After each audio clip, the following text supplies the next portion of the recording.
Sejam muito bem-vindos a mais uma quarta de estudo da Batista Vila Formosa. Eu sou o pastor Gabriel Porto e hoje quero trazer para vocês uma mensagem a respeito de como viver a vida de casado de acordo com os princípios bíblicos. Eu chamei essa mensagem de 7 princípios espirituais para um casamento abençoado. Então ela serve para você que pretende se casar um dia e também para você que já é casado, né? Para iniciar essa mensagem, eu quero ler com vocês o texto de Gênesis 1, versos 27 e 28. O texto sagrado nos diz assim: Deus criou o ser humano conforme a sua imagem. Homem e mulher os criou. Deus os abençoou e lhes disse: sejam férteis, multipliquem-se, encham e governem a terra. Então, é interessante nós percebermos aqui que o casamento não foi uma criação humana, mas o casamento ele foi criado e estabelecido pelo próprio Deus. O primeiro casamento do primeiro casal da humanidade foi celebrado pelo próprio Deus, né?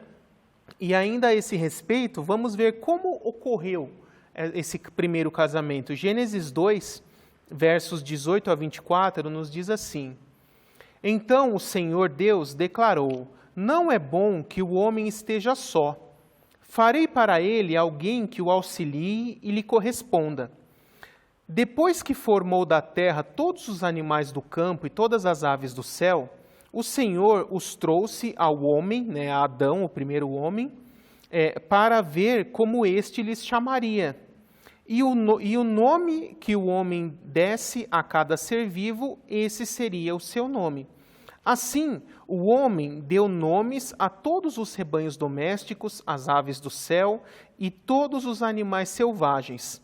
Todavia, não se encontrou para o homem alguém que o auxiliasse e lhe correspondesse.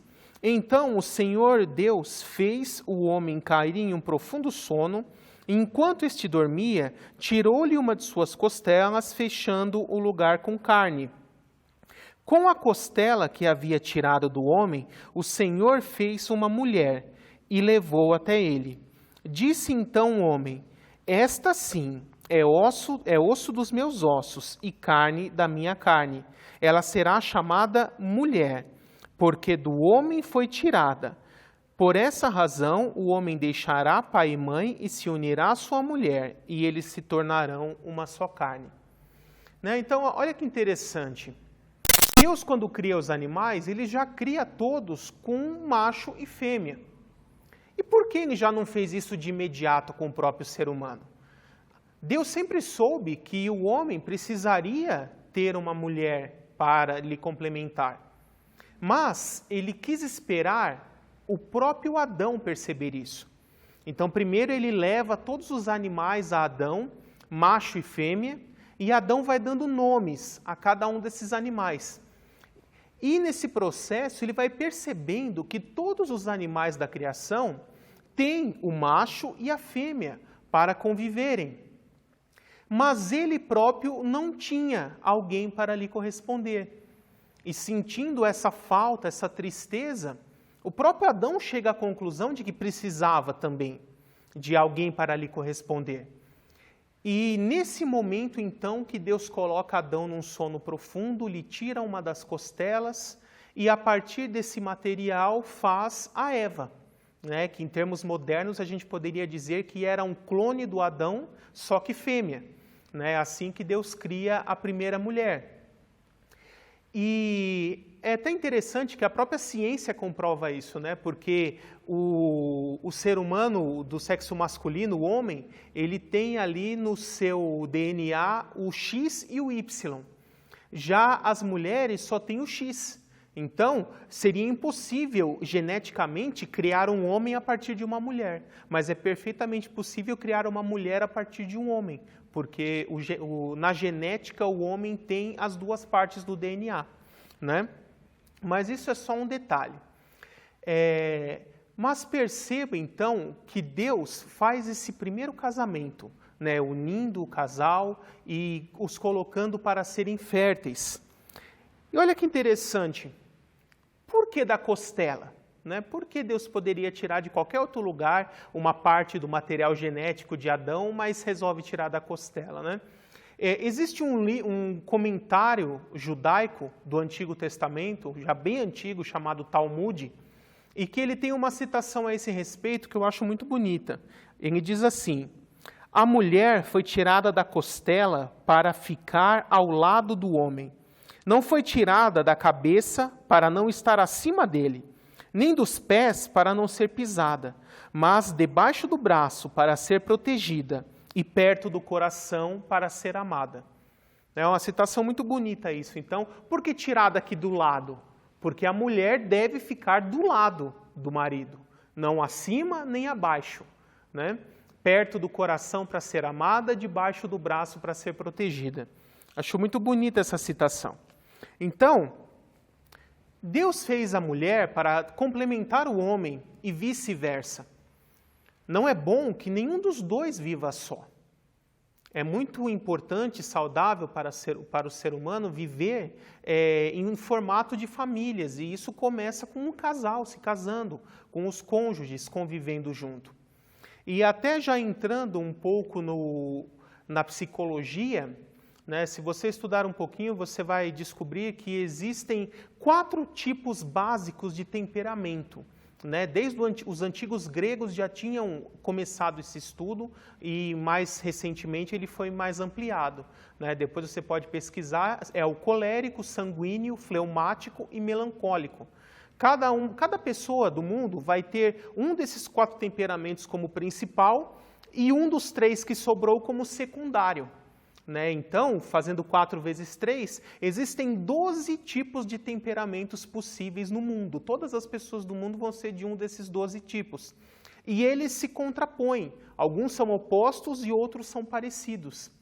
E para que um casamento dê certo, a combinação ideal entre os cônjuges é que eles sejam muito parecidos em alguns aspectos, mas totalmente opostos em outros. Porque no que eles são parecidos, eles terão harmonia. E no que eles são opostos, um irá complementar o que falta no outro. Né? Geralmente, casais que são iguais em tudo ou totalmente diferentes, acabam não dando certo a longo prazo. É importante ter esse equilíbrio, parecidos em algumas coisas e opostos em outras. E já entrando propriamente dito na mensagem, eu quero mostrar para vocês 7 princípios espirituais que devem ser seguidos por esse padrão estabelecido pelo próprio Deus para que se tenha um casamento abençoado. O primeiro, ele é tirado ali de Gênesis 2:24, onde Deus diz: deixará o seu pai e a sua mãe, se unirá ao seu cônjuge e ambos serão uma só carne. O primeiro passo para um casamento é isso, deixar pai e mãe. O que significa isso? É necessário romper o cordão umbilical, romper aquele vínculo de dependência que as pessoas têm dos pais. O casal, ele deve buscar, no máximo possível, uma autossuficiência, ter uma vida totalmente independente dos pais. E não ficar dependendo financeiramente dos pais, dependendo de um lugar para morar, ou dependendo até emocionalmente. É necessário cortar esse vínculo, cortar esse cordão umbilical, para que o casal possa evoluir e progredir juntos um com o outro, formando assim uma nova família. Né? Eu vejo muitos casos de que às vezes as pessoas pensam assim: eu vou casar e vou morar um tempo na casa da sogra ou do sogro, ou pegar um local para morar emprestado e depois eu me estabeleço. Às vezes não tem outro jeito, mas não é o recomendado.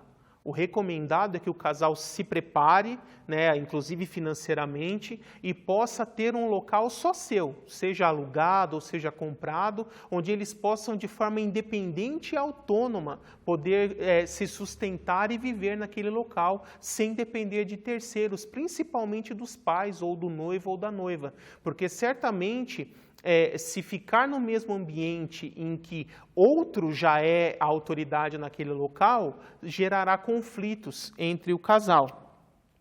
O segundo ponto é sujeição em amor e autoridade em amor devem sempre caminhar juntas.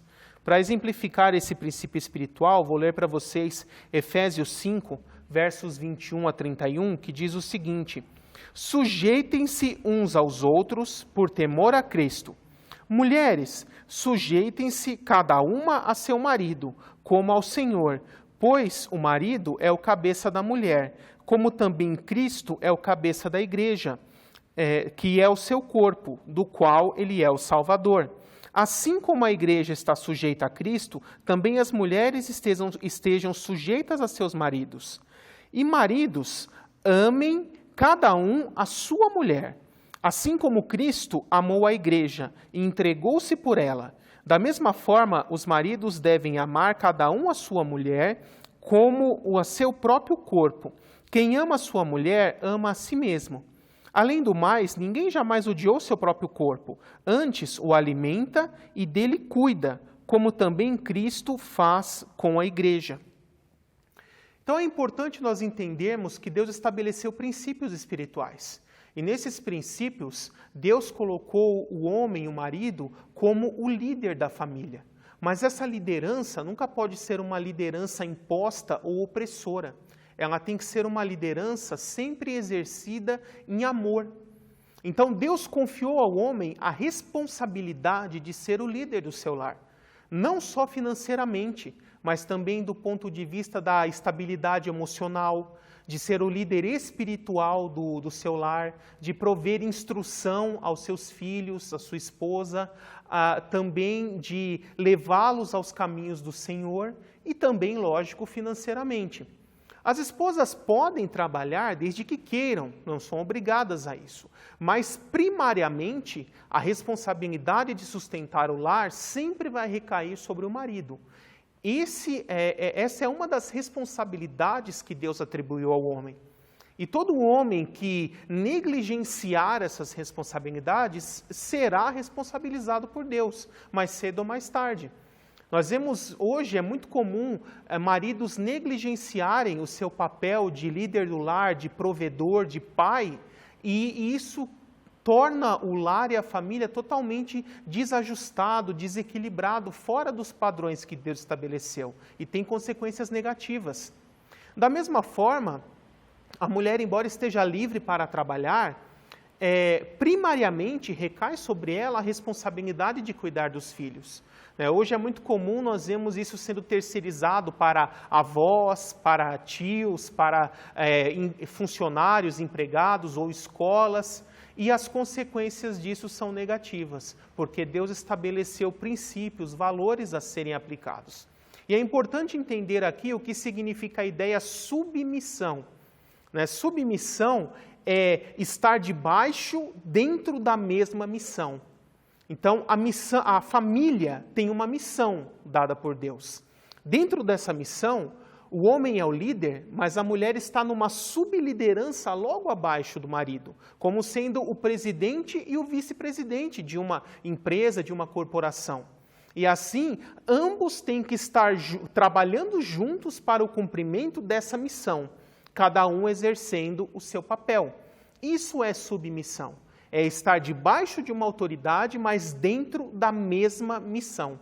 Não é ser escravo, vassalo, nem nada desse tipo. Por isso, a autoridade tem que ser sempre exercida em amor.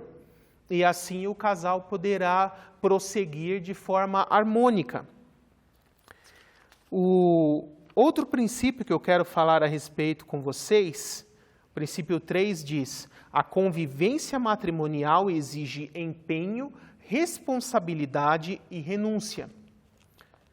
Para exemplificar, eu quero ler o texto de 1 Coríntios, capítulo 7, versos 3 a 7, que diz assim: o marido deve cumprir os seus deveres conjugais para com a sua mulher, e da mesma forma a mulher para com o seu marido. A mulher não tem autoridade sobre o seu próprio corpo, mas sim o marido. Da mesma forma, o marido não tem autoridade sobre o seu próprio corpo, mas sim a mulher. Não se recusem um ao outro, exceto por mútuo consentimento e durante certo tempo, para se dedicarem à oração. Depois, unam-se de novo para que Satanás não os tente por não terem domínio próprio. Digo isso como concessão, não como mandamento.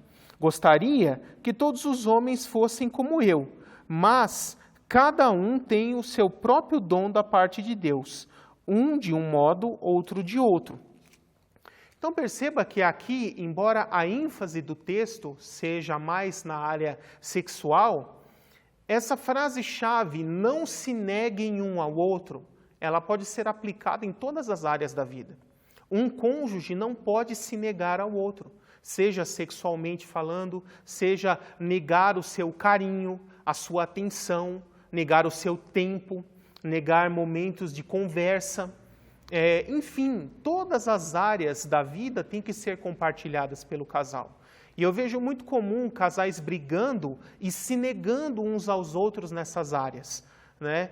Às vezes eu vejo assim, o homem é um pouco mais difícil, né? Mas a mulher, se ela quiser, ela fica uma semana sem falar com o marido. E parece que não sente nem falta.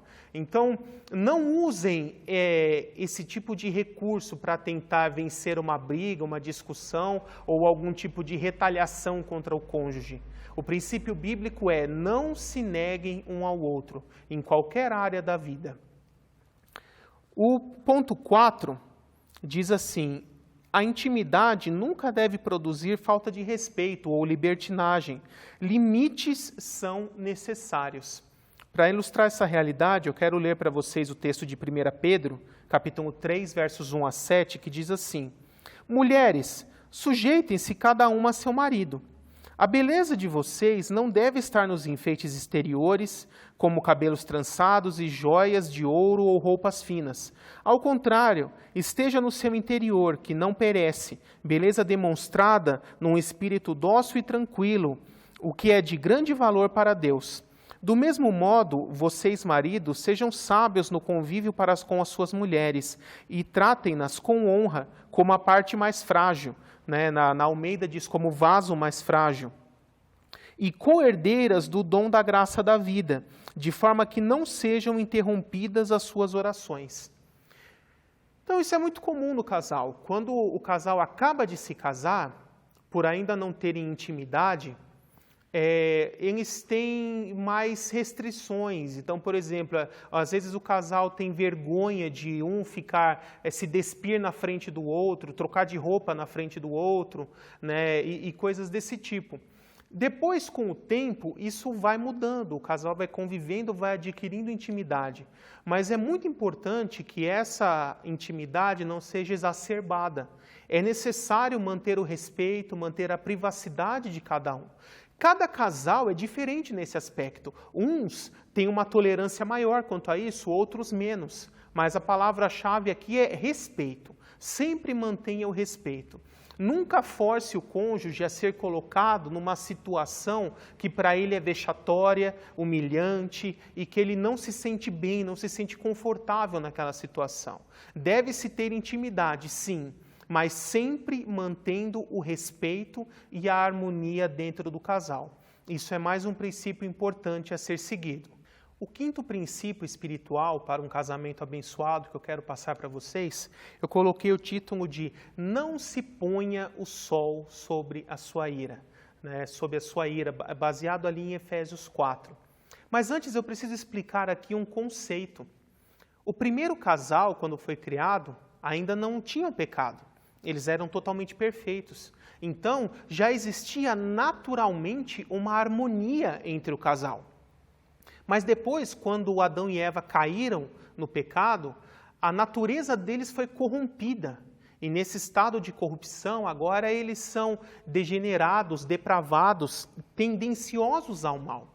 E essa natureza corrompida foi herdada a toda a sua descendência. Todos nós já somos assim. Pessoas cheias de erros, de defeitos, de problemas.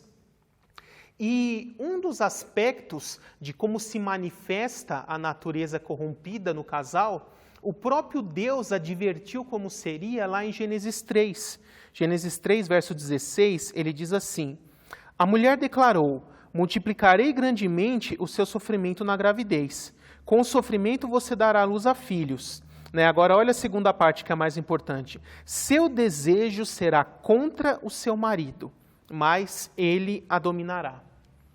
Então, essa autoridade em amor que o marido tinha e a submissão em amor que a esposa tinha inicialmente foram quebradas, foram corrompidas. Então, como uma manifestação dessa natureza caída e corrompida, é natural a mulher tentar se rebelar contra qualquer tipo de autoridade masculina, inclusive a do marido. Isso é parte da natureza caída. E da mesma forma, como parte da natureza caída no homem, o homem acaba se tornando, muitas vezes, um líder opressor. Ele quer impor a sua autoridade sobre as pessoas, no caso aqui sobre a esposa, sobre as mulheres, de forma abusiva. E isso também está errado, os dois estão errados. Então é importante nos casais que já entregaram suas vidas a Cristo como Senhor e Salvador, entender que a nossa natureza caída sempre nos dará esse impulso negativo. Então, no caso, as mulheres sempre terão esse impulso de querer se rebelar contra a autoridade masculina. Mas isso precisa ser suprimido. Da mesma forma, os homens sempre terão essa tendência de serem abusivos e opressores no exercício da sua autoridade. Mas isso também precisa ser suprimido. Para que, como eu falei no item anterior, precisa haver autoridade em amor e submissão em amor. E aí sim, o casal, apesar de todos os problemas e defeitos, poderá continuar vivendo em harmonia. E a esse respeito, a Bíblia diz lá em Efésios 4, versos 26 e 27 assim: quando vocês ficarem irados, não pequem. Apaziguem a sua ira antes que o sol se ponha e não deem lugar ao diabo. Esse é um princípio espiritual muito importante.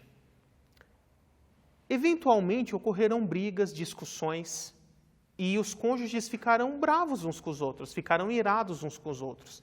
Mas a Bíblia diz, se vocês não conseguem evitar a ira, pelo menos não pequem por causa disso. E o que seria o pecar aqui?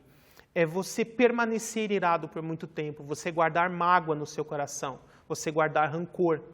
Quando ele fala que não se ponha o sol sobre a sua ira, significa o seguinte: se você brigou, se você discutiu com alguém, se esforce ao máximo para se reconciliar com essa pessoa o mais rápido possível, de preferência no mesmo dia. Eu poderia dizer para o casal, nunca vá dormir brigado. Se vocês tiveram uma discussão, procurem no mesmo dia, antes de dormir, se reconciliar e resolver essa situação. Como alguns casais fazem, vai dormir na sala, vai dormir no sofá ou em outro quarto. Não façam isso. Isso prejudica muito a convivência do casal e acaba afastando o casal, gerando mágoa e rancor. Então, não teve jeito, discutiram, ficaram bravos um com o outro, ok. Mas se esforcem para, assim que aquela adrenalina baixar, vocês no mesmo dia procurarem se reconciliar e voltar ao estado de harmonia. O sexto ponto que eu quero abordar com vocês é: casamento é um campo de treinamento, não um hospital. Parece ser uma frase dura, mas o que eu quero dizer com isso? É muito comum as pessoas dizerem assim: eu estou procurando alguém para me fazer feliz. Na verdade, essa frase não está certa. Por quê? Você primeiro, antes de poder estar com o cônjuge, você tem que estar bem consigo mesmo. A forma correta de dizer seria: eu estou procurando alguém para poder viver feliz junto com essa pessoa e ela feliz comigo. Isso sim é o correto. Quando você coloca assim, eu quero alguém para me fazer feliz, você está depositando toda a responsabilidade, toda a ânsia de ser feliz nos ombros daquela pessoa. Então se torna obrigação dela fazer você feliz. E se você não é feliz, é culpa dela. E isso é muito errado. Você já entra num relacionamento colocando uma carga de ansiedade, de expectativa naquela pessoa. E lógico, por todos sermos falhos, mais cedo ou mais tarde essa pessoa não vai corresponder às suas expectativas, vai gerar frustração e será um problema para a pessoa. Então, muitas vezes eu vejo as pessoas entrarem em relacionamentos com problemas psicológicos não resolvidos. E isso precisa ser tratado antes da pessoa entrar no relacionamento. Se ela tem problemas de afirmação, problemas de autoestima, procure psicólogos cristãos que poderão te dar uma orientação cristã, também pautada nas Escrituras, para que você possa tratar esses problemas emocionais antes de entrar no casamento. Porque o casamento produzirá problemas e desafios muito maiores a serem superados. Então você precisa estar bem para começar um relacionamento, para entrar num casamento. Se você entrar num casamento já estando com problemas, a tendência é que os problemas aumentem cada vez mais. Então eu repito aqui, o casamento é um campo de treinamento. É um lugar onde você entra para ser treinado para superar desafios maiores, não um hospital para curar os problemas que você já tem. Se você já tem os problemas, você precisa primeiro buscar a cura desses problemas. Primeiramente em Cristo, mas também com tratamento psicológico de profissionais capacitados a isso. E quando você estiver bem, você estará em condições de entrar num casamento. E por último, o último princípio do 7 diz assim: o cordão de 3 dobras não se rompe facilmente. O que eu quero dizer com isso? Como pessoas falhas, caídas, pecadoras, cheias de erros, de defeitos, de manias, poderão conseguir viver bem em harmonia uma com a outra, formando um casal e tendo um casamento feliz, próspero e abençoado? O segredo, preste atenção no que eu vou dizer, é você fazer um casamento a 3. Como assim, pastor? Não se escandalize, irmão. Um casamento a 3. Quando você estiver no altar, você não vai só fazer uma jura de casamento, um voto de casamento, o marido para a esposa e a esposa para o marido. Na verdade, o casamento certo que funciona é marido, esposa e Deus. Ambos estão fazendo voto um para o outro, mas também diante de Deus, pedindo para que Deus esteja junto o tempo todo, abençoe esse casamento, esse matrimônio e os ajude a conviver. A esse respeito, Eclesiastes 4, versos 9 a 12, diz assim: é melhor ter companhia do que estar sozinho, porque maior é a recompensa do trabalho de 2 pessoas. Se um cair, o outro pode ajudá-lo a levantar. Mas pobre de quem cai e não tem quem o ajude a levantar. E se 2 dormirem juntos, vão se manter aquecidos. Como, porém, manter-se aquecido sozinho? Uma pessoa sozinha pode ser vencida, mas 2 juntos conseguem defender-se. Um cordão de 3 dobras não se rompe com facilidade. Então, o que seriam essas 3 dobras? O marido, a mulher e Deus. Os 3 juntos selando essa união. Por isso, é fundamental para ter um casamento abençoado que os 2, tanto marido quanto mulher, já tenham entregado sua vida a Cristo e vivam debaixo do senhorio de Cristo na sua vida, vivendo de acordo com os valores e padrões estabelecidos na palavra de Deus. E assim poderão viver de forma harmônica.